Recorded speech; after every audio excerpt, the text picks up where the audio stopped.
We are now. Welcome everybody to Uncle Nearest Whiskey Wednesday UK.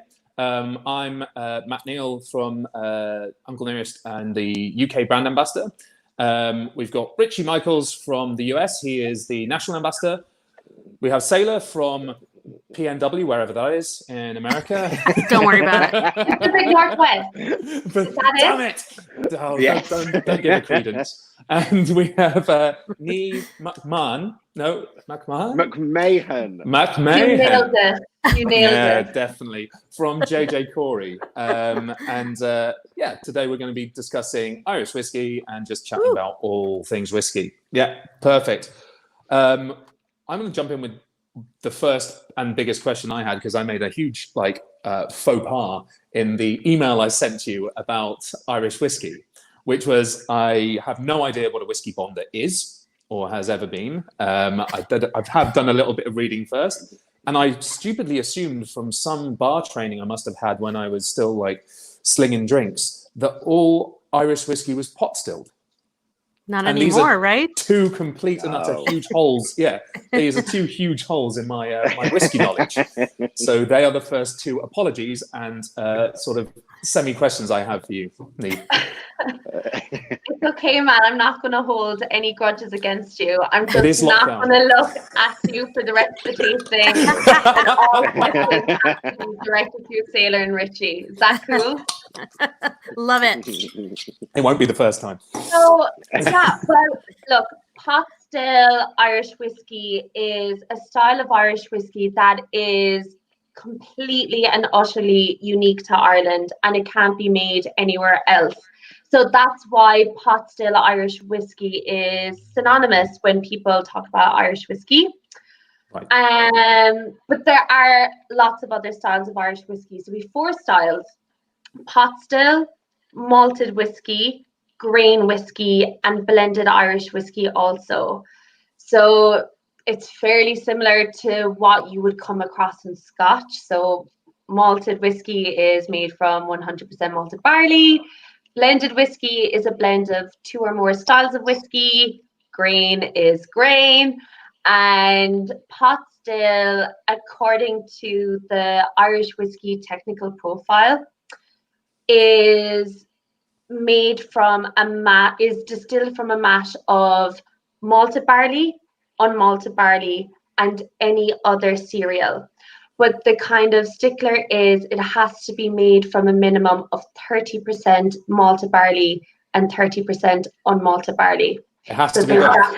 It has to be both, yeah. And Nice. both a minimum of 30%. And I'm just going to generalize the style. It isn't Thank you. quite rich, oily, fruity flavor profile as a whole. But that's right on brand for Irish whiskey, which in general is very fruity, floral, honey kind of vibes to it, a lot of wood notes too. So yeah, they're the main styles. And then what we do as whiskey bonders is kind of like a spanner in the works in terms of what you see in Irish whiskey nowadays. Right. I was doing a little digging on the website, and it said that whiskey bonding is an art that's been lost for a long time, because the other thing I do know about Irish whiskey is it went through a huge contraction at some point, very similar to but worse actually than the American whiskies that we worked for, and round about sort of the same sort of time as well. Yeah, so with Irish whiskey, we along with Scotch, we are the oldest producers of dark spirits, quite frankly. And for hundreds of years, Ireland was populated with distilleries in every single county.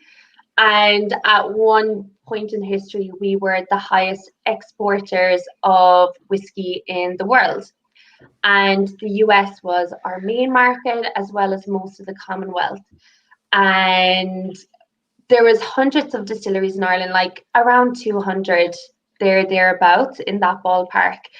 And many of these distilleries just distilled, and they counted on whiskey bonders to bring product to market. So there was two types of whiskey bonders back in the day.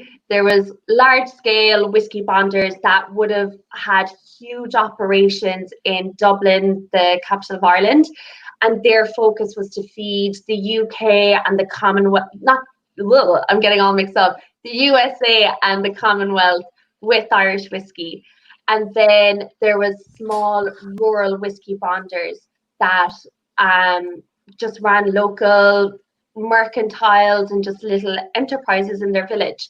So the bonder would source whiskey from their local distillery, and they would put it into whatever casks they had access to, mature the whiskey, and then when the whiskey was ready, they would custom blend it and bottle it and label it for their customers. So it was a tradition that died out in the 1930s when the Irish whiskey industry collapsed. And there was a few like geopolitical circumstances as to why that happened. So you had prohibition depression followed by prohibition in America. So that cut us off from trading with the USA, our biggest market. Then you had an economic war with the UK after the Irish War of Independence, which we won, BTW. I love it. Yeah, there isn't anybody in this room that hasn't won a war with the UK. I'm just kidding. So we had like an economic war with the Commonwealth after the Irish War of Independence, and we were cut off from trading to basically every other English-speaking country in the world. And then the third thing, which is quite ironic, is the invention of the coffee still, aka the column still, ironically by an Irishman. And that was a form of distilling technology that Irish distillers pretty much rejected. They liked to use traditional pot stills. So the Scots adapted to that new technology. We didn't, and eventually the Scots were out distilling us. So when these distilleries started to shut down and close their doors, eventually whiskey bonders got cut off from sourcing liquid, and bit by bit, the tradition died out. And like the last well-known whiskey bonding family would have been Mitchell and Sons, who were the original makers of Green Spot, Red Spot, Yellow Spot Irish whiskey. Right. But then in 2015, we resurrected the tradition. That's amazing. So in the past, it would have been whiskey bonders who were putting their stamp on the actual flavor profiles of whiskies that were being sent out, rather than so much than the actual distilleries sending out their own individual expressions. Yes, absolutely. So you could argue that within Ireland there was a level of regionality in terms of the whiskies that were produced. And, flavor profiles would have varied from bonder to bonder. So we named our brand after JJ Cory, who was a local whiskey bonder to where we're based today. So where we're set up is in Cory, County Clare, which is right on the west coast of Ireland. I'm glad you said that. Trouble pronouncing. So we're based in Cory, and we're right on the edge of the west. Like next stop is New York, and oh sorry, my computer just made an obscene noise there. I hope you didn't. None of us heard it. It just makes these loud things. So we're 5 minutes away from Kilrush town, which has a very deep port, and it was a huge trade hub 100 years ago when we were still part of the Commonwealth. So we know from archival records that JJ Cory, who was a whiskey bonder from our parish, he had access to rum casks from Jamaica, port, sherry casks. He had Saint Julien Bordeaux casks, and he would have matured his whiskey in these casks.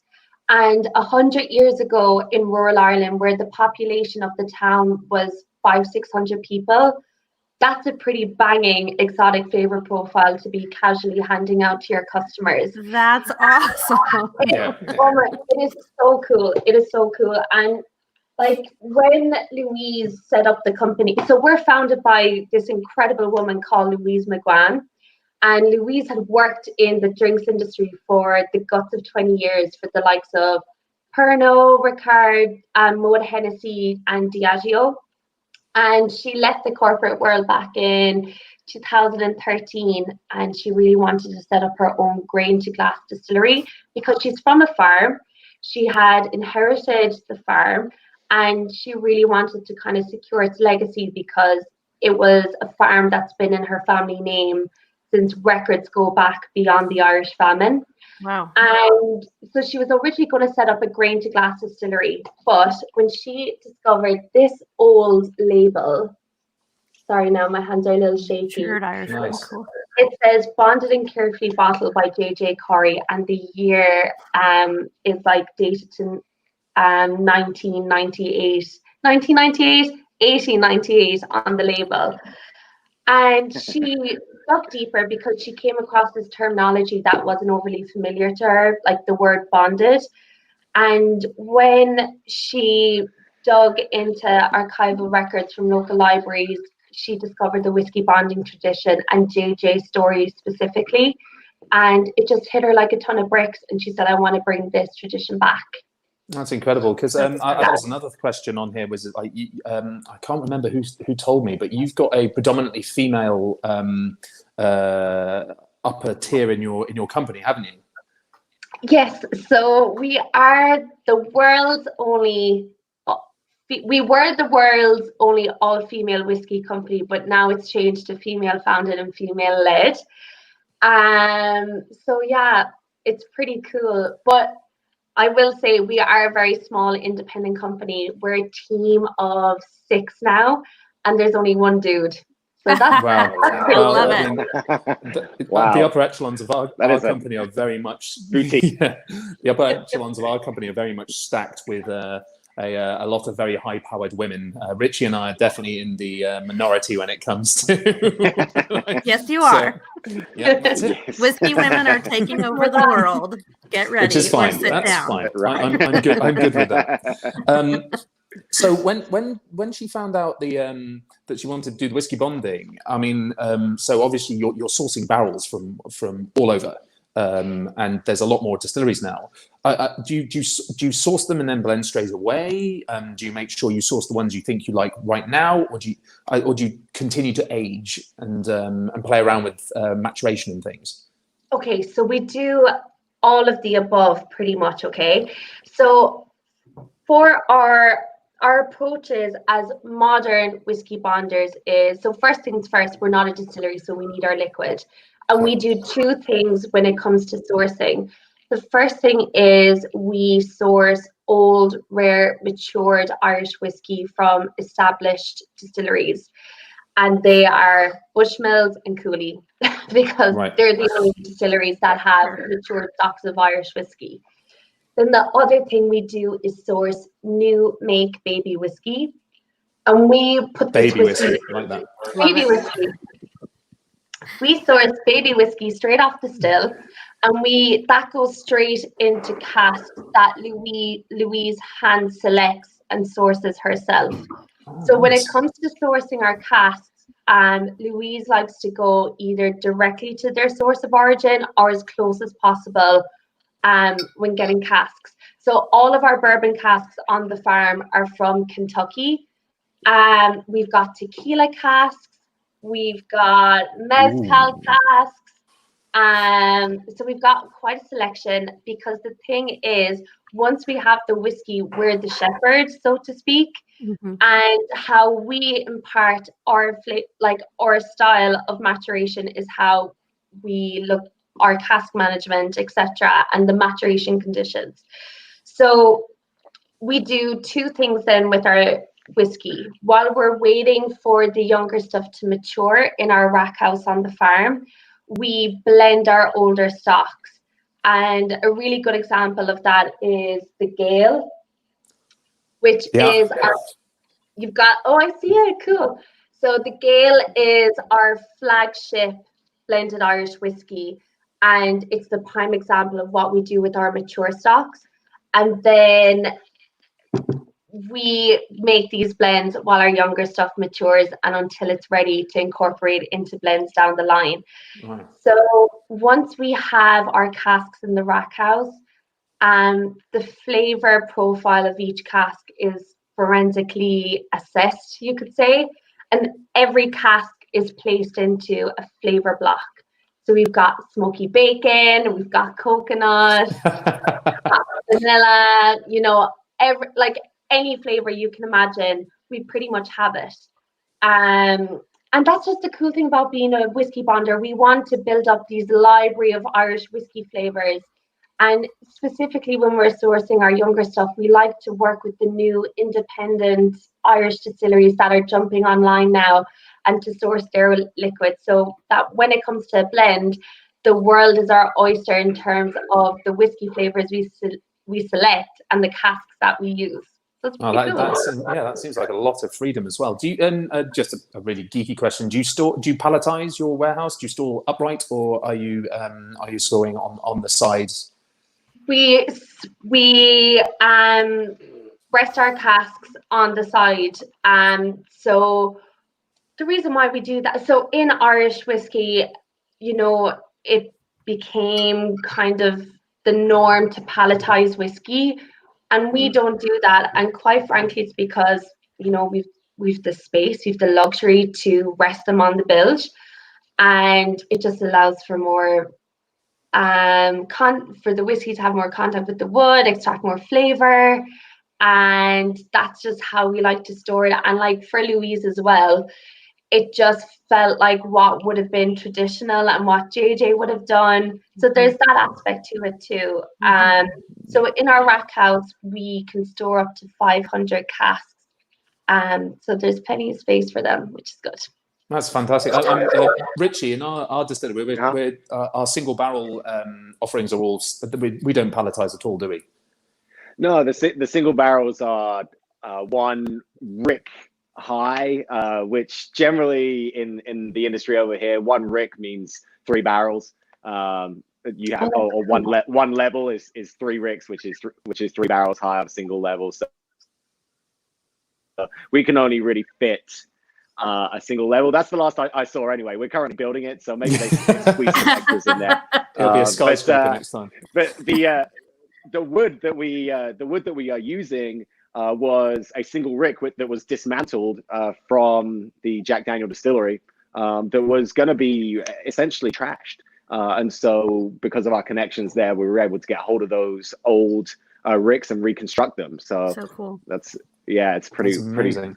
Yeah, it's pretty cool. So you guys have like a room for 500. Are you maxed out right now? Do you have 500 barrels in there?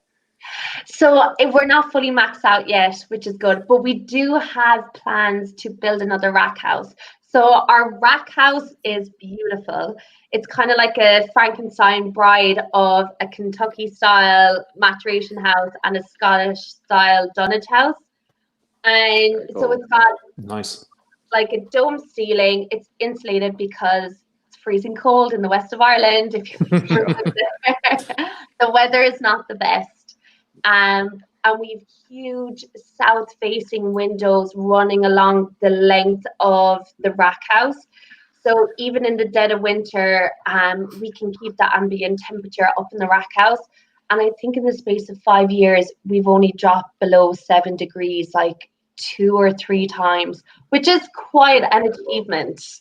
Yeah. Yay, global warming. The aging process for Irish whiskey is really, I find a lot of intrigue in aging. And for Irish whiskey, you guys are at quite an advantage compared to most other whiskey industries because you are not limited to having to use oak. You can use any wood, which is quite unusual in the whiskey industry. In America, we have to use oak.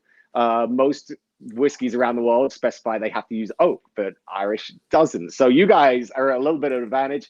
And you, particularly at JJ Cory, you're sourcing a lot of whiskey and buying a lot of unaged whiskey and put it in your own barrels. So are you guys experimenting with any kind of crazy types of other wood other than oak? So I can't really say 100% yet, but it is mainly oak.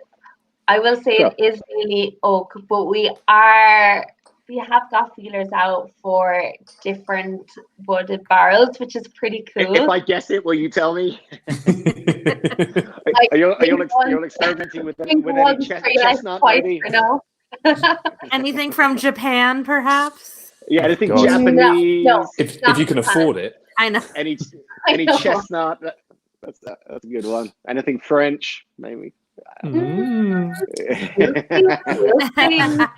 I will interject there. You mentioned just before we came on air that this is sort of you've been in the spirit business a relatively short amount of time.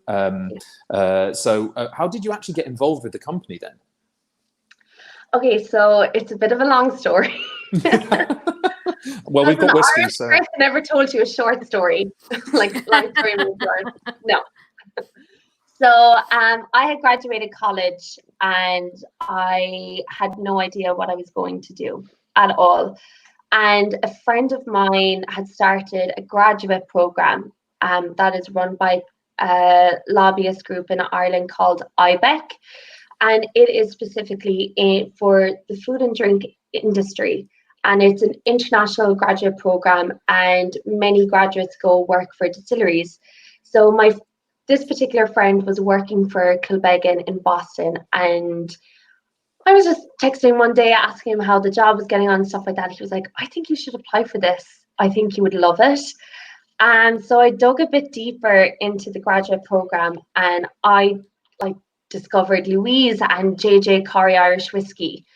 And her story, it just hit me like a ton of bricks. Like I'm from Limerick, which is right next door to County Clare, and I had spent all of my childhood summers in Clare, so I felt very connected with the place.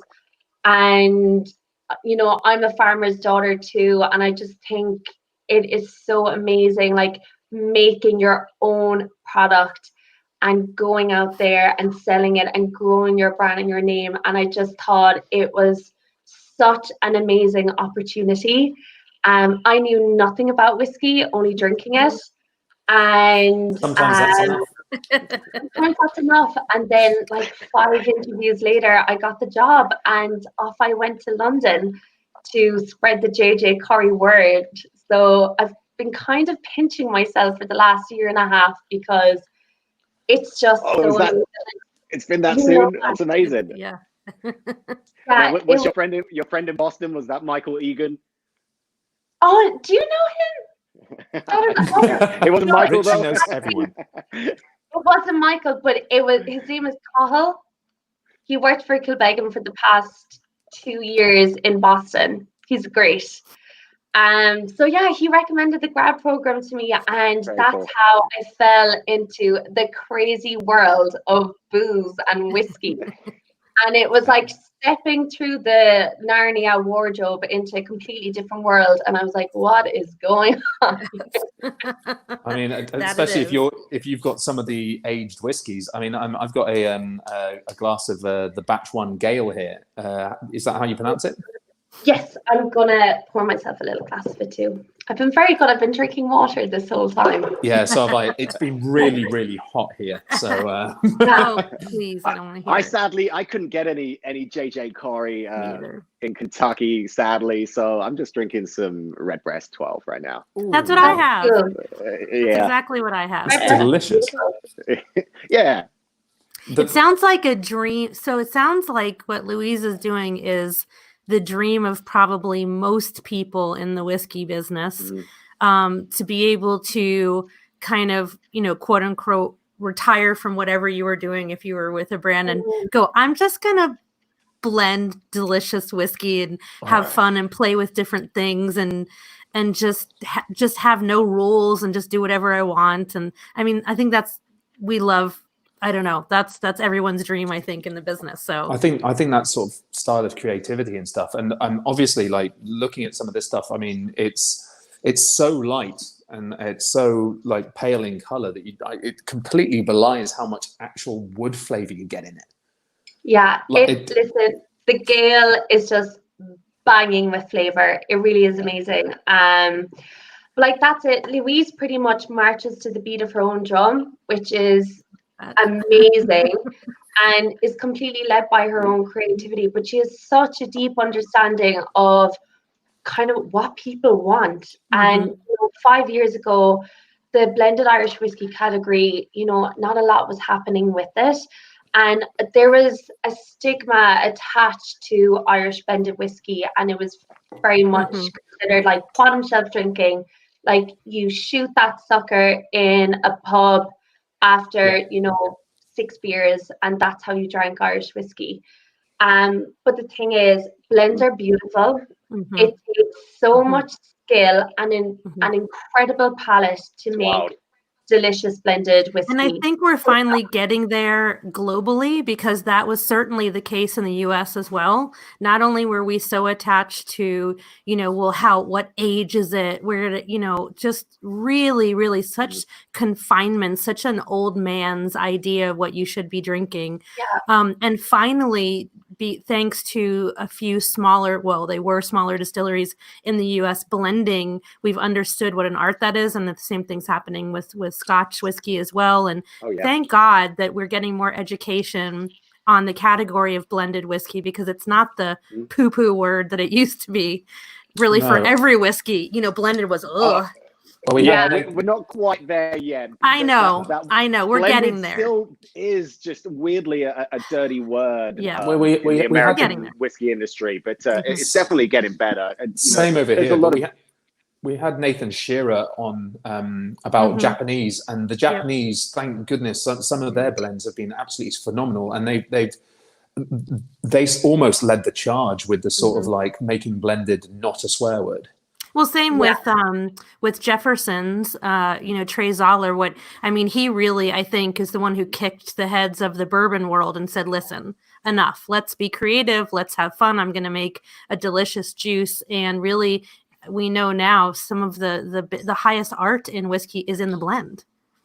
Absolutely. Yeah, absolutely. The ones who have really kind of taken it to the next level now in the US are barrel, because we had a lot of if you're familiar with barrel bourbon, it's distributed in the UK, but it's still a boutique brand. But they kind of took it even more to the next level, where their blends are from multiple different distilleries in multiple different states, and so that kind of does resemble what you guys do at JJ Cory, a touch where they're taking whiskey from Indiana, whiskey from Tennessee, whiskey from Kentucky, all over a whole facet of different states, and then bringing it to their own facility, storing it, aging it a bit longer, possibly doing finishing techniques on it, and then blending whiskey from multiple places together. And that's kind of a good comparison for anyone who's only familiar with American whiskey, because this term bonding is not really a term over here. We purely relate that term to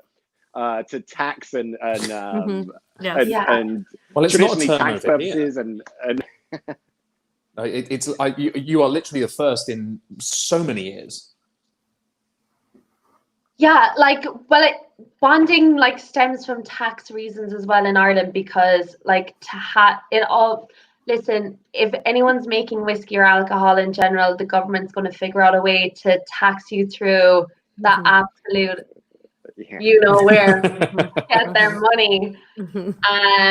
So it stems from that. And it is incredibly difficult to get a bond in Ireland. And Louise had to go through quite the process to secure her bond even back in day one. And, strangely enough, whiskey bonder isn't a defined word in the Irish technical whiskey profile at all. So technically anyone could come out and say, oh, hey, look, I'm a whiskey bonder, but not own a bond, which it costs a lot of money, or you have to put up a serious amount of your own personal assets to show that you're good for the money if anything happened to the whiskey. Because say if whiskey was stolen out of our rack house, the government views it as open to the market, so that the tax still has to be paid on it, and they can call that in 4 to 10 days after the booze goes missing. Yikes. So it's not an easy thing. So it is, you know, it is a methodology in making whiskey that is starting to catch on now, and we know of other people that are, you know, making the first steps into adapting to this tradition, which is great. We want there to be more bonders because, look, you see it in Scotland. Independent bottlers are highly respected, and you know, we want the same thing to be in place for Irish whiskey bonders, you know.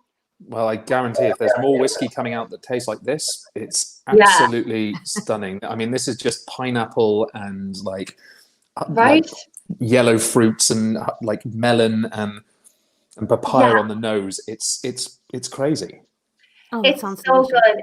It is a fruit bomb, Irish whiskey. It's a juicy fruit bomb, and I love it. So the Gale is a very complex blend.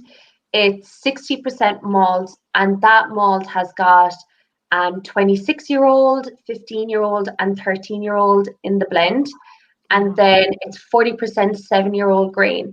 So when Louise was thinking about, okay, what are we going to release as our first ever SKU, she wanted it to be a blended Irish whiskey that would knock the socks off of anyone. And she wanted to create something that was super premium, that would sit on a bar shelf. It doesn't matter whether you're a 5-star hotel, a local boozer. It is a dram that you can go to every single time and just take something new away from it after tasting it. And yeah, the Gale is special. People go crazy for it. I mean, it's how much is the bottle? Over here, it's about 90, isn't it? It's about 78, kind of 80 pounds. Okay. Well, yeah. I mean, it's US, worth it. Yeah, in the US, it is about $75. The last time I checked on like Caskers, it's thereabouts. So it's actually called the Gale. It has so all of our whiskeys have a really cool story behind every single name. And JJ Cory, as well as being a whiskey bonder, a grocer, a publican, he loved to cycle, and he invented a bicycle called the Gale. Oh my gosh, that's awesome. Yeah. So Gale is an Irish word that simply means like an Irish person. So an Irish person or an Irish thing is known as a Gale. That's very good. So he called his. Wow, that's amazing. Well, on the palate, it's all like sort of like sugared pineapple and, you know, candied fruit, and there's some green apple, which I think must be from some of the younger malts. But there's even like a sort of dusting of cacao, sort of cocoa on the back end. It's really deep and complex, which must come from the age. It really is. There's so much complexity happening with the malt in this. It's pretty amazing. And I love that you get like for me, I get like a little bit of minerality, kind of like bergamot or bergamot, depending on how you want to pronounce it. I never know which is right. I get like cracked black pepper spice kind of midway through the palate as well. It's really delicious, you know. Yeah, I mean, Richie, we've discovered over the course of these sort of like tastings and stuff, is a huge advocate of mouthfeel. And this one, I thought you were going to say has no idea what he's doing. No, not at all. Oh, okay. We'll look at it off camera. It's the one time I'm going to be nice to you. Oh boy. And this one's great. It's not as thick and as heavy as, say, a bourbon, or as mouth coating as a rum, but it's definitely got a thickness to its spirit and a bit of savor, a bit of something a bit savory to it. It's definitely got a sort of fuller mouthfeel, which is absolutely great. I mean, yeah, I'm quite lucky. I want to try it.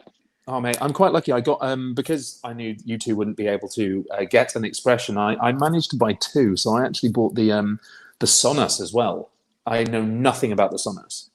You are just nailing your Irish pronunciation today. You are doing me so it's the proud. ginger hair. Don't encourage him. There has to be a bit of Irish in you. I'm convinced now. I am convinced. So the Sonas is amazing. Okay, I'm obsessed with the Sonas. This is on Master of Malt, by the way. So if anybody watching in the UK wants to grab one. Yes. Okay, so what we do at JJ Cory, we have our core range, okay, and that has the Gale, it has the Flintlock, which is our single malt, it has the Hansen, which is our blended grain whiskey. The other thing we do is Bonders blends. So we team up with partners all around the world, and they come to our farm. They taste our whiskey. We literally let them loose in the rack house, and they create their own JJ Cory expression. So we've done one. You are welcome. Uncle Nearest JJ Cory blend. Let's do it. Let's do it. So we've done a Bonders blend with Milroy's in Soho, with Annabelle's, we've done one with Folsom Wines in California. Recently, they just released their Bonders blend, which was the Mezcal influenced whiskey. So yes, the Sunnis is our second Bonders blend with Master of Malt. And it is just my little ray of sunshine during quarantine. I recently just got sent the bottle, hence it is a little full, but not for long though. And what I really love about this is it's 60% grain that was bonded in 2016. And this is some of our first grain stocks that we ever brought to the farm back in 2016. Oh, wow. And when the Master of Malt team came to the rack house to blend, like, we were so chuffed that they chose our grain for the whiskey, because, like, personally, we think it's banging. Like, our grain has just matured so beautifully, and the fact that people like Master of Malt and Milroy's want to put our grain into their blends, you know, it's just That's like that amazing. little the back that you Is it so your bad. grain that is it the grain that you is it your grain that gives it this sort of buttery, sort of biscuity, sort of like smell to it? Absolutely. It just gives it such a beautiful mouthfeel.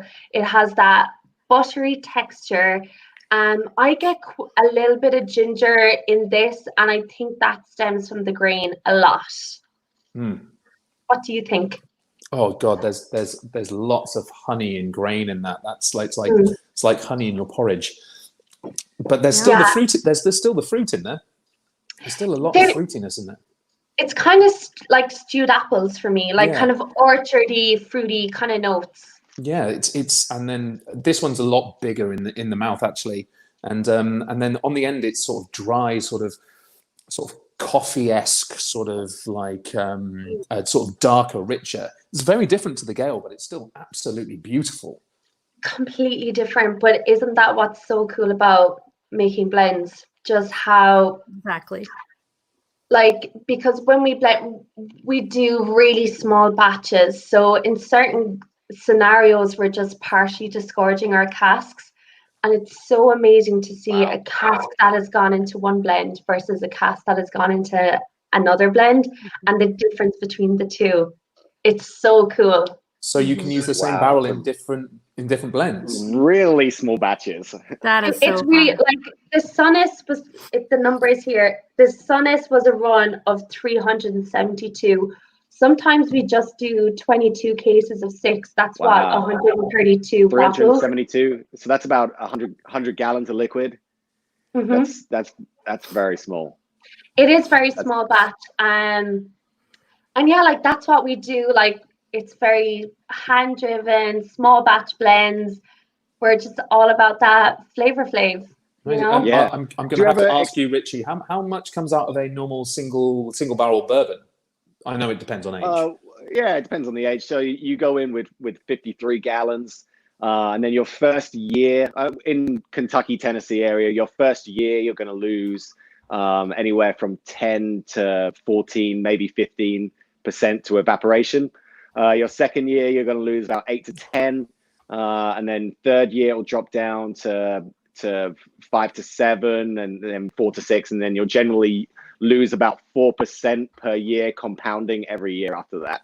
So after about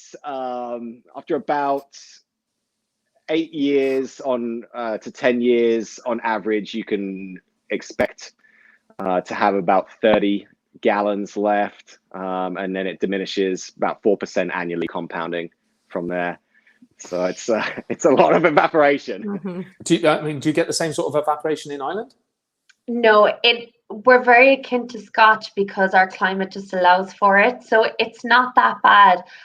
Look, I'm not going to lie, I don't know the exact figure, but I believe like it's in the ballpark of like 4 to 6% a year. But does that sound right to you? Yeah, that would make sense. Yeah. I mean, and especially with you guys having you have a very mild climate, but then it seems like you have your barrels pretty controlled pretty well, where you're not letting them drop below certain temperatures or get too hot. So I bet you guys are doing pretty good with your evaporation numbers. Yeah, it's fine. And like in the rack house, the floors are earthen and with just like lightly packed with gravel.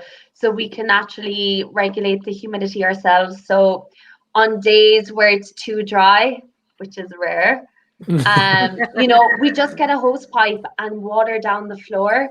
And then days where it's too humid, we can just open out the barn doors and let the wind just rush through it for a few hours, and it kind of regulates itself then.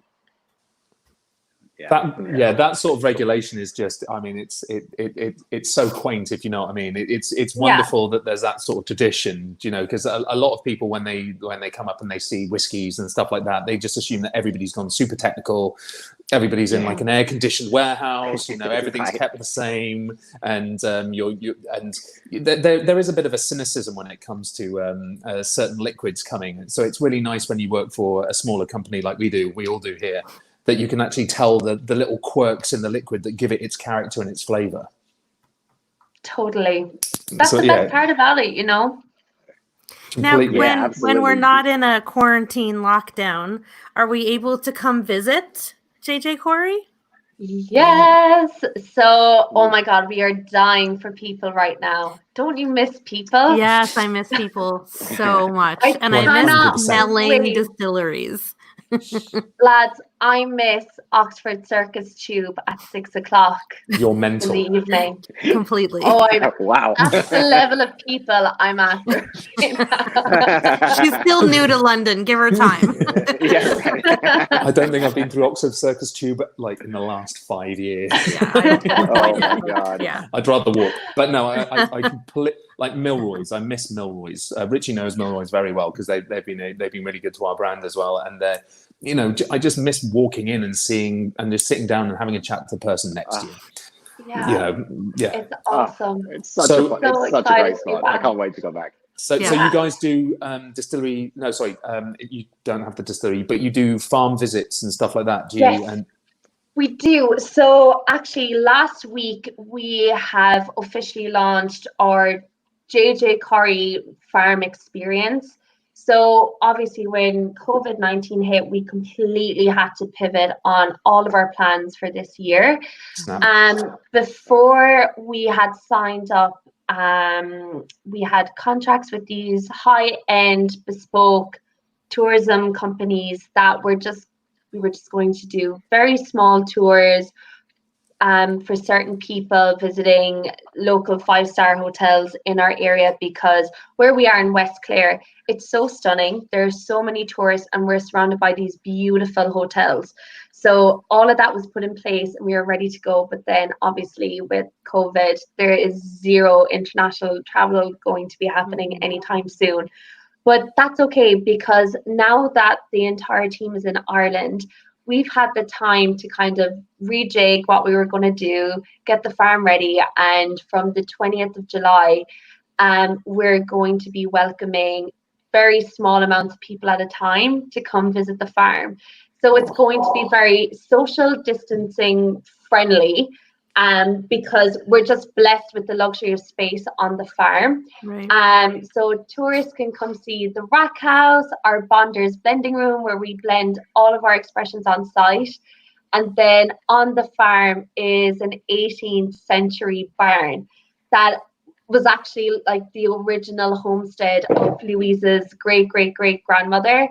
And that's still standing, and it's so beautiful, so quaint. There's so much history attached to that building. And that's where people can come in and do a JJ Cory tasting and have a cocktail. And it's just so pretty and Instagrammable, all that kind of thing. Everything I need. I'm jumping on the next plane as soon as it's safe, and I will have my mask in hand. That sounds stunning. Have you guys ever visited the west of Ireland or been to Ireland before? I've done a couple of whiskey festivals in Belfast, and absolutely adored it. I haven't been to the west. I did quite a bit. Just done Dublin. That's same. Yeah. Guys, cut the shit I'm now, coming. okay? You gotta come out west, okay? Honestly, the west of Ireland is so beautiful, and there's so many distilleries jumping up along the west coast of Ireland, and it's stunning. When it comes to you have to book like 2 weeks off.